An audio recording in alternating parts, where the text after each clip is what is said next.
So do you want to support your awesome exotic brand? This is going to be the best way to do it.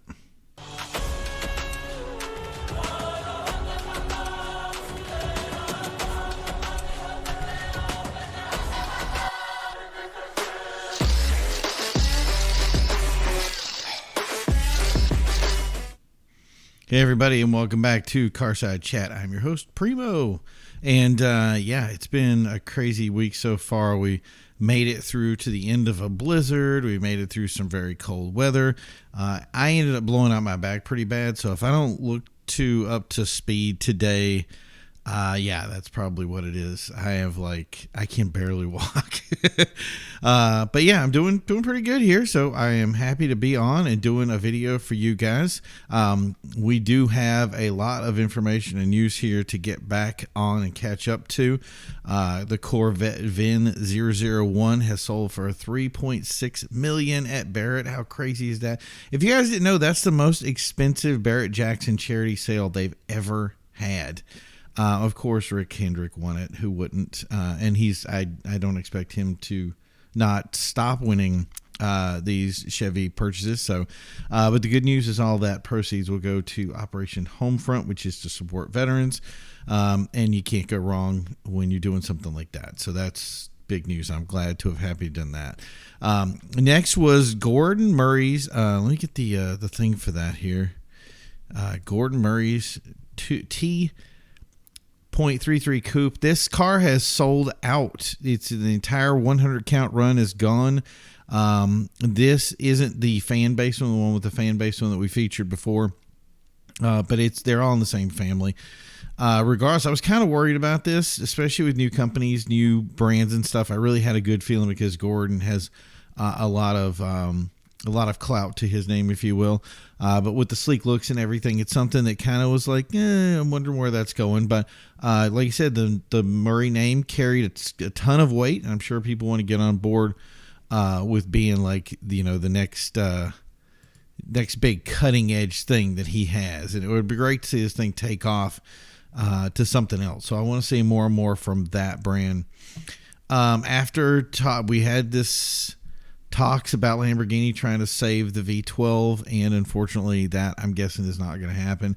They've already made talks now that the hybrid models will hit in 2023, and according to the company, by 2024 they'll be all electric. We did actually have a conversation with this on Beyond Time on their automotive feature, which I was happy to be a part of and kind of put some emphasis in. I don't know where this is going to go. I don't know what this means for the brand.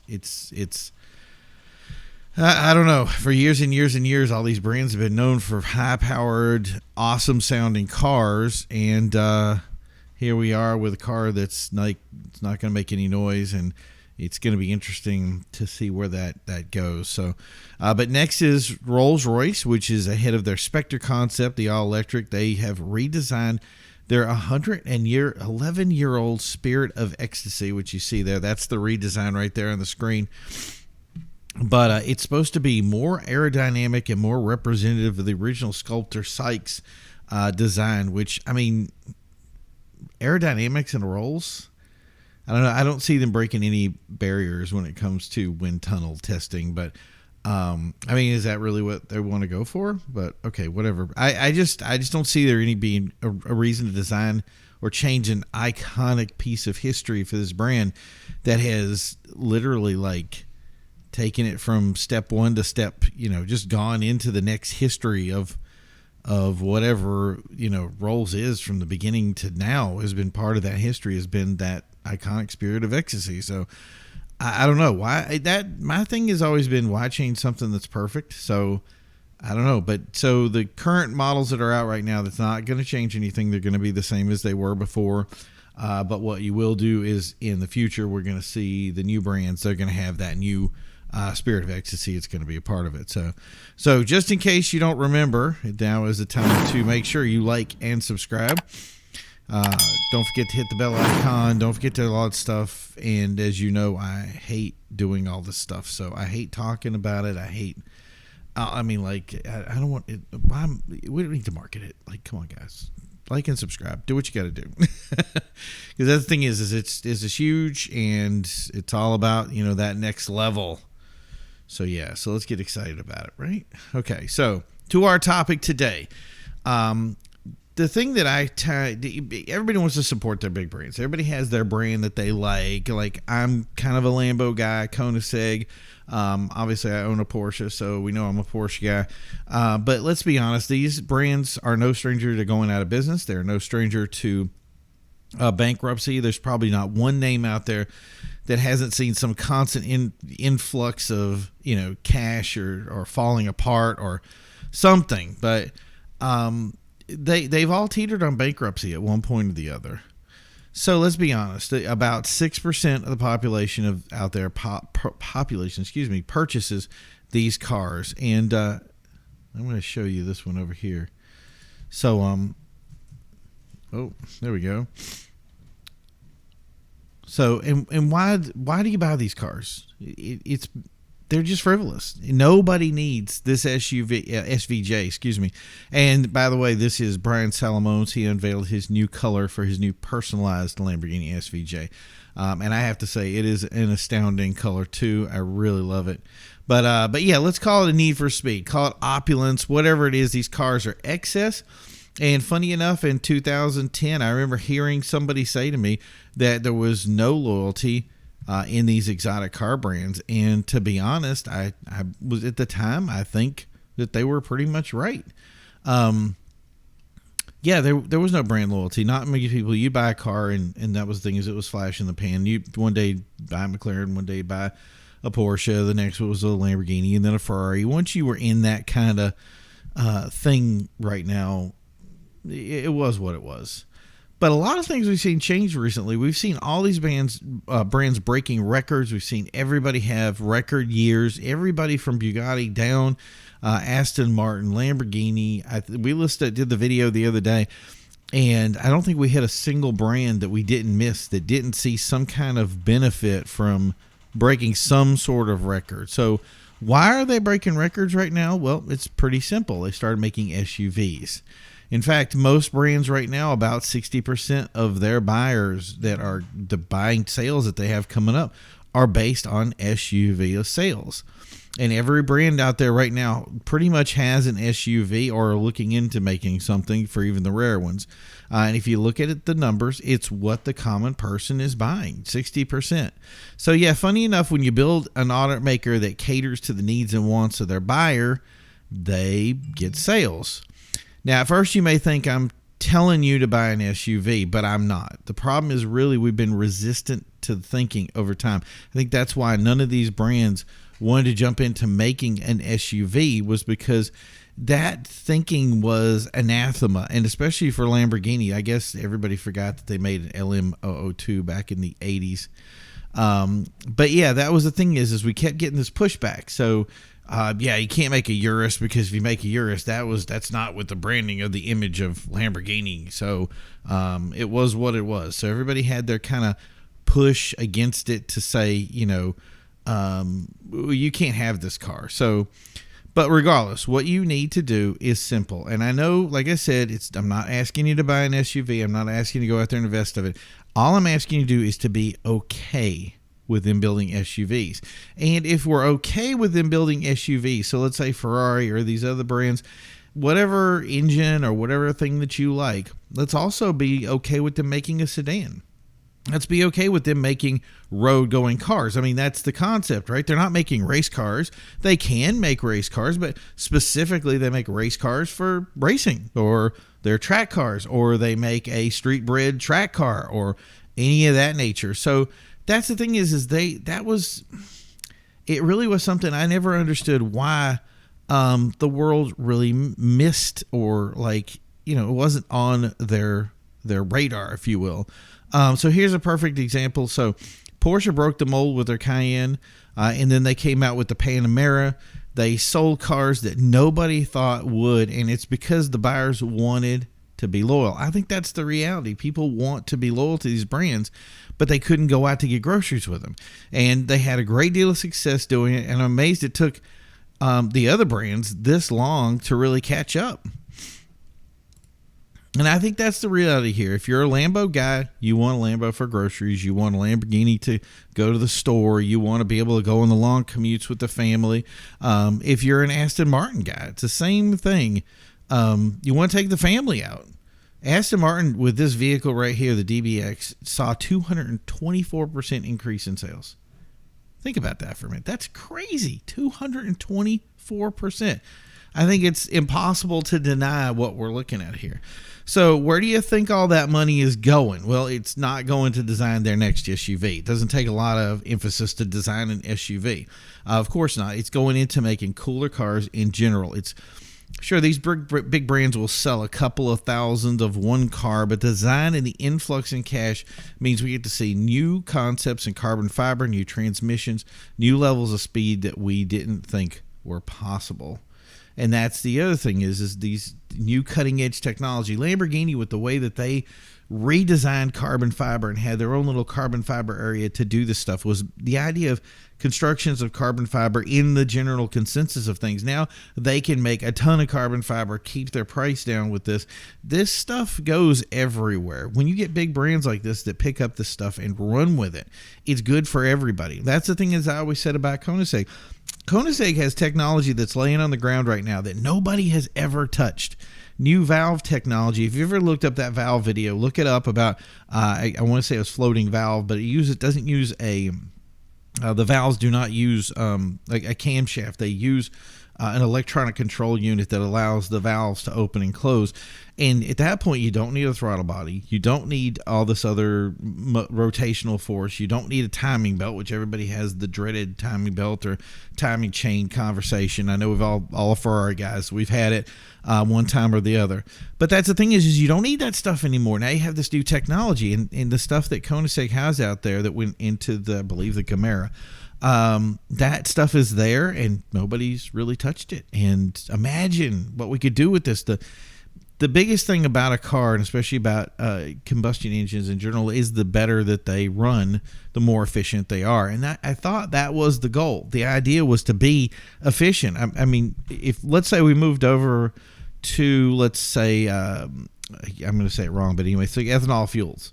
So if we moved over to this ethanol fuel thing, the point is ethanol is more expensive. But if we were so efficient that ethanol fuel could get a car like a Koenigsegg or something and it could run at like 50, 60 miles per gallon and run on ethanol, then nobody's complaining about $4 a gallon for ethanol. And the idea that you could still have something that could do different things and be the right. So that's where this cutting edge technology comes from. It really is all from these big brands. I don't see a lot of this stuff coming from, and don't take it personal for you guys that are big like Ford fans or Chrysler fans or any of that stuff. Their money is wrapped up in a lot of other different things to keep them from going bankrupt all the time, and now they're getting all this new stuff that's coming in, and they're getting beat on. And the thing is it tends to make me wonder sometimes if they will be able to make it to that next thing, or will there be another bailout, or will there be a problem? We never know. But that's the thing is if you've ever done anything in the exotic and luxury world, you know that we're always teetering on that brink of something happening. And like I said, in the last 2 or 3 years, we've seen that not. That's been the opposite. We've seen influxes of cash, and that's huge. That's something that I've had tons of conversations with people that ran companies where I sat down and I said, you know, you should do this, you should do this, you should do this. And somebody looked at me and said, hey, we're trying to keep our head above water and you want to do all this other stuff. And some of my conversations involved SUVs, 4-doors, all this stuff. And, you know, nobody's listening to. Well, now they're listening to me now. And guess what? It's all been successful. So, and also you have to understand that these companies are heading into electric territory. They're shoving 6 years of research and development into 2 years of production. I've never seen anything like this before. It's unprecedented to see the amount of speed that has gone into this technology. That's costing billions of dollars. And they have to find something that works. And it isn't going to be cheap. It's going to be totally brand new if anybody uses it, and everybody's going to have their thing that they want to bring to market so they can be competitive against anybody else. If you guys out there have had the argument with, say, Mercedes about, why can't I see my own flash on my car and get it fixed the way I want it to, or have some independent guy work on it, or, all these different brands that run that gambit, it really is because they have proprietary stuff that they don't want to give up. They don't want people to have access to it because it gives it to their competitor. So all these brands, Porsche, Volkswagen with their branding, all these different circles that you're going to see, anything domestic, they're going to have all their proprietary stuff, and they're all kind of moving chess pieces right now. You can see it happening about finding out who has the upper hand here, who has the better product, who do we hire. I mean, Ferrari hired a dude that wasn't even a car guy for their CEO. They got some guy that was an electric guy. That should just tell you what kind of chess pieces we see are moving in this whole gambit about who wants to be in the top dog when it comes to electric. So, and if they're going to survive this, SUV sales are the way it is. Notice that domestic brands got rid of their coupes, they got rid of their other stuff, and they specifically focused on their trucks and SUV brands. Why? Well, we're seeing it because they sell. So yeah, all I'm asking right now for that to happen and for us to all survive what is coming our way right now is to be okay with our automakers when it comes to exotic supercars, luxury, is to be okay with making a road-going car. Road-going cars need to or have to be an option, just like a stock from Lamborghini. That was a discussion that we had back in 2009, back when nobody could afford one and everybody dropped off these cars, and a lot of people didn't make their version of the Panamera, if you will. This is something that now they're having the discussion of coming back to, and it is within at least Lamborghini's area to have this thinking. It is not foreign concept for them. So yes, it will be foreign concept for some of these other brands, but it's not for Aston. It really isn't for any of these other brands. Maybe Ferrari's going to have to take some extra steps to get what they have, but you know what? Maserati's doing their stuff. Hey, get back on the Maserati bandwagon. I don't know, do something, but you can't not do anything. You can't just jump on this other thing and make changes and then go, hey, I don't understand why it didn't work and why everybody else is having success. Well, everybody else is having success because, let me see, they made a Bentayga, they made a Cullinan, they made a Urus, other versions of a Panamera. Like I said, the stock for Lamborghini should be here. And you'll be amazed at what happens when this stuff comes out, when the coffers are full and we see an influx of all the stuff and we're all able to drive cars. And imagine not just having 2,000 Lamborghinis out there, but tons and tons of these Lamborghini SUVs and Lamborghini four-door sedans and all this stuff out there. And everybody's driving it and having a demand for it, and then saying, hey, by the way, I can have my cake and eat it too. That really was what this is. It's guilt without any guilt. It's just something where you get to enjoy a cool car and bring it to that next level and say, hey, look, everybody in the family is happy. We can have everything we want, and then we can keep going on. And that I think is everybody's dream, and I think it's totally doable. And it definitely should be, if it isn't already, that next level for us. So, all right, so that's it for us today. Thank you for checking out Carside Chat today. Don't forget that we have our Instagram page. We have the website. Yeah, I know I'm still working on the website stuff. It's just been a monster of a deal with working on all this stuff to get everything together in a way that's happy so that we can all kind of use what we want to use to make it viable for everybody to see it and enjoy it. And that's the thing I like this is that everybody has been giving me input and saying that you guys really enjoy it, and that's a big deal for me. So I want to keep that going. Like I said, executiveautomotivesociety.com we're going to do a little changing on it again. Already I'm doing writing on the new stuff. I'm still putting some stuff into Motorhead magazine, so if you had a chance to go out and check out some of their stuff, that's more of a local one. You might be able to do some searches for it if you're out wherever you're at. I know we have some viewers, like for say in the UK and other areas, that would like to be involved and see some of that stuff. There's nothing wrong with you trying to find a way to get it. I don't know what shipping is like, but I know the last time I shipped something was kind of painful, but hey, getting access to some of the stuff would be fun. And we're going to keep making stuff for you, keep putting this content out. So don't forget to thumbs up. Give me some input. What do you guys want to hear? What do you guys want to see? What is something that you think is driving the next level of exotics and supercars into the next level? And that's the thing is I want to have a conversation about it. I want to have guests on and have conversations about it.